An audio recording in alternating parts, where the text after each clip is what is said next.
বাঙালির ভাষা আন্দোলনের ইতিহাসে মোহাম্মদ হাবিবুর রহমান শেলী এমন এক ব্যক্তিত্ব, যিনি রাজপথে যেমন অন্যায়ের বিরুদ্ধে গর্জে উঠেছিলেন, তেমনি টেবিল চেয়ারে বসে শব্দের পর শব্দ সাজিয়ে নির্মাণ করেছেন বাংলা ভাষার এক দুর্ভেদ্য দুর্গ। 1952 সালের ভাষা আন্দোলনে তাঁর প্রত্যক্ষ অংশগ্রহণ এবং পরবর্তী জীবনে ভাষার মর্যাদাকল্পে তাঁর বুদ্ধিবৃত্তিক লড়াই তাকে অনন্য উচ্চতায় আসীন করেছে।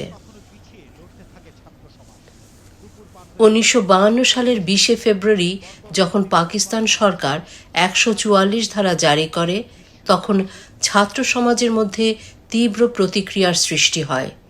সেই উত্তাল রাতে ফজলুল হক হলের পুকুর পাড়ে যে কজন ছাত্রনেতা অকুতোভয় চিত্তে 144 ধারা ভঙ্গের পক্ষে মত দিয়েছিলেন, মুহাম্মদ হাবিবুর রহমান ছিলেন তাঁদের অগ্রভাগে।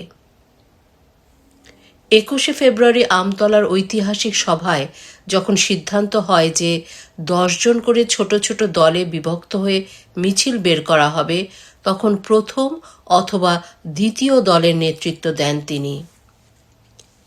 এই সাহসিকতার অপরাধে তাঁকে কারাবরণ করতে হয়।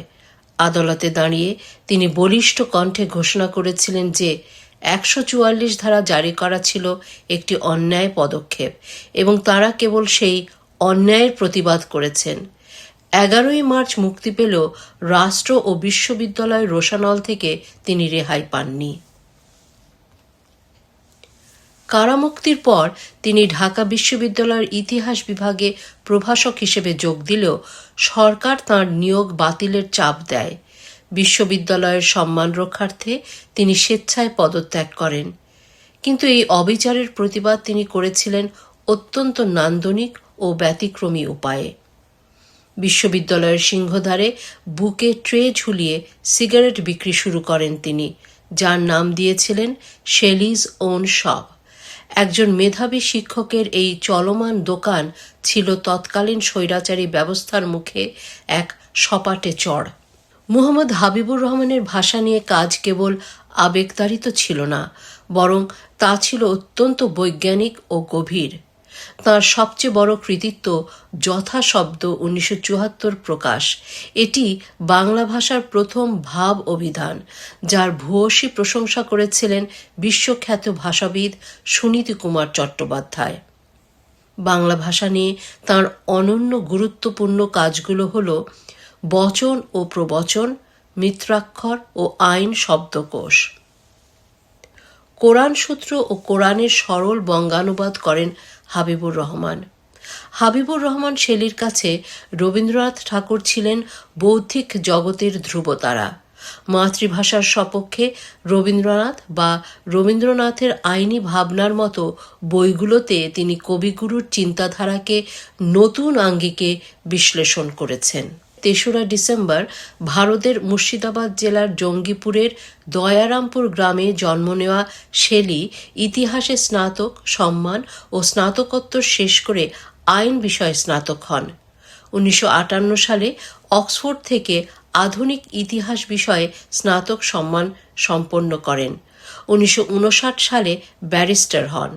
1964 সালে আইন পেশায় যোগ দেন। 1995 সালে বাংলাদেশের প্রধান বিচারপতি হন। 1996 সালে তিনি বাংলাদেশের তত্ত্বাবধায়ক সরকারের প্রধান উপদেষ্টার দায়িত্ব পালন করেন। প্রধান বিচারপতি হিসেবে দায়িত্ব পালনকালে তিনি সুপ্রিম কোর্টে বাংলা ভাষার সীমিত ব্যবহার নিয়ে আক্ষেপ প্রকাশ করেন এবং বিচার বিভাগে বাংলার প্রচলনে ভূমিকা রাখেন। 2014 সালের 11 জানুয়ারি তিনি মৃত্যুবরণ করেন। মুহাম্মদ হাবিবুর রহমান বিশ্বাস করতেন 21 ফেব্রুয়ারি কেবল একটি বিশেষ দিনের নাম নয়, বরং তা সকল ভাষার কথা কয়।